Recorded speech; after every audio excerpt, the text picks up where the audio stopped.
You know that feeling, right? You make the perfect plan, every single detail is mapped out, and then, poof, everything just goes completely sideways. But what if there was a systematic way to keep things on the right track, even when life throws you a curveball? Well, there is. Let's get into it. Just think about it for a second. Picture a huge, busy airport. You've got thousands of passengers, hundreds of flights, literal mountains of luggage. It should be a recipe for total chaos, right? A complete disaster? So what's the secret? How does it all keep running so smoothly? The answer is this massive, mostly invisible force called a departure control system, or DCS. It's this incredibly powerful control system that automates and manages every tiny little detail. And it's the perfect real-world example of the management idea we're going to explore today, controlling. So let's get right to the heart of it. What exactly is managerial control? And how does it stop things from falling apart and actually help us achieve what we set out to do in the first place? At its core, managerial controlling is really just the process of making sure that what's supposed to happen actually happens. It's about constantly checking that your activities are following the plan and that you're using your resources, time, money, people, as efficiently as you possibly can to hit your goals. A couple of management experts, Kuntz and O'Donnell, totally nailed the definition. They described it as a simple three-part rhythm. You measure what you've done, you compare it to the standard you set, and, this is the absolute key, you correct any deviations to get back on track. And listen, this isn't just about catching mistakes. A good control system gives a manager some serious superpowers. We're talking way more than just ticking items off a checklist. A strong control system really does so much. On one hand, it guides the organization toward its goals and makes sure you're using resources well. But on the other, it can actually boost employee motivation because everyone knows what's expected. And, as we're about to see, it's absolutely crucial for maintaining order and discipline. To really understand that last point, let me tell you a quick story. There were these managers at an import-export company who just had a gut feeling that something was wrong. They suspected a couple of their employees were stealing from them, but they had absolutely no proof. So they put a control measure in place. They secretly installed software that logged every single key the employees typed.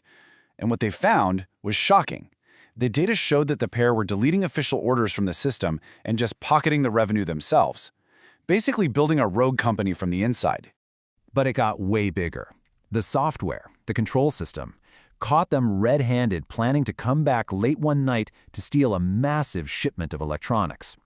The police were tipped off, and they were literally waiting in the warehouse rafters when they arrived.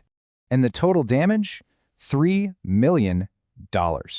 Embezzled over just 2.5 years. That is the kind of catastrophic failure that happens when you don't have proper controls in place, and it's exactly the kind of disaster a good control system can prevent. Okay, so how do you actually do this? How do you build a system that keeps things on track? Well, luckily for us, there's a pretty clear 5-step blueprint for that. This process is basically the engine of managerial control. It starts with setting clear standards. Then you measure what actually happened, and you compare the two. You analyze any differences, or what we call deviations, and finally, you take action to correct your course. It's a continuous loop that just keeps going.